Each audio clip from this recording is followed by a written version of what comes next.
Our next guest will be hitting the course in his IndyCar and zooming past the monuments at up to speeds of 200 miles an hour. The 2026 Indy 500 Rookie of the Year, Mick Schumacher, joins us now. Mick, it's great to see you. Thank you very much for making time for us. You're about to be part of a little piece of American history. How does it feel to be able to come here and be able to participate in this race?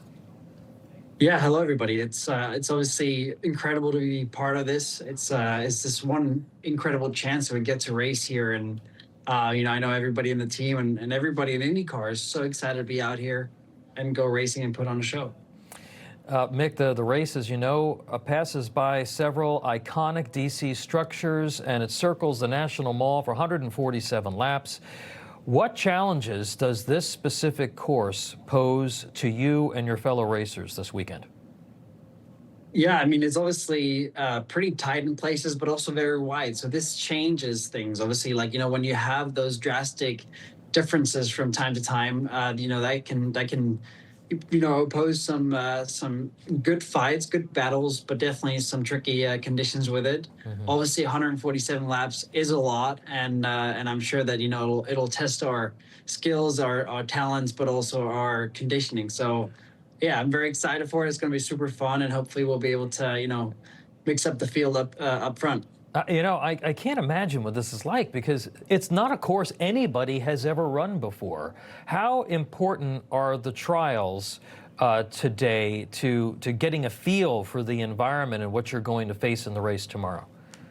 Oh, that'll be super important. It's obviously the quicker you get into the groove, the quicker you'll be up to speed, the better it will be for everybody out there. So as a team, we're obviously very keen to getting started to prepare everything, for that first practice, so that we're then ready to go into qualifying, which is going to be a really important place to start. We want to start up in front, so that then when we go into this historic moment and into this race, that we're then all up in front and we can go fight for the top positions. Racers from more than 10 countries are set to compete tomorrow. Formula One has very deep roots in Europe, here in the United States. IndyCar has a pretty strong following, but do you think that the fact that this race is on this big of stage and part of this American independence celebration will increase support for the sport here in the U.S.? 100%. I mean, I think this is an opportunity for IndyCar, but not only IndyCar, all the drivers that will be taking part of this this weekend. And I think for us to be able to show out there what IndyCar really is and what we're made of, it is one of the most incredible series out there. So I think this is a really deserving place to be in, and I'm just very excited to get going and go racing tomorrow. I'm going to make you laugh, because I think a lot of viewers probably would appreciate you explaining to us the specific difference between IndyCar and Formula One, because I know we have a lot of NASCAR viewers, and that's totally different. But what's the difference between IndyCar and Formula One? Well, essentially, it is the same type of car, if you want. We have the wings, the front and rear wings. It's made out of a carbon tub. And I think the main difference really is that one can go at 240 miles an hour in a circle and, just be super, super efficient. Whereas the other, F1 is obviously mainly meant to just go racing in circles, like in a road course or a street course. And so, we have to kind of acquaint for a much broader, variety of racing tracks that we have out here. And frankly, we have a spec series. So we have a spec car, which just means that we have all the same material. Obviously, some differences in dampers, but most of it is very, very close, which means that it is really up to the driver to make the biggest difference. When in F1, it's a much more, if you're sitting in the right car, you have a good possibility of racing up in the front. Thank you. I appreciate you saying that and doing that for us. Now, Mick, I would be remiss if I did not ask about your dad. All right, one of the greatest Formula One drivers in history, 7 championships, 91 victories. We know your mother and you and your family very private about his condition since the accident in 2013.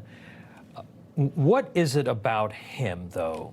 What knowledge, what aspect of who he is that gets in the car with you when you race. Can you talk to us about that and about how you feel connected to him when you do what you do? Well, I mean, everything's connecting me to him when I'm racing. Obviously, I get my passion for it from him.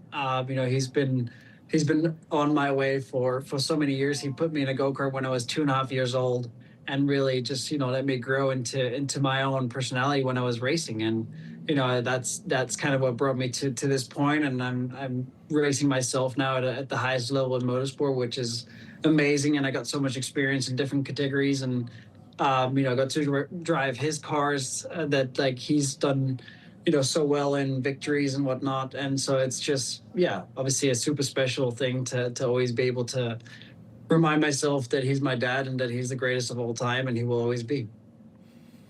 IndyCar and Formula One driver, Mick Schumacher. Best of luck tomorrow. Thank you for being here. Thank you. Information. Truth is freedom. Is Newsmax. It's real news for real people.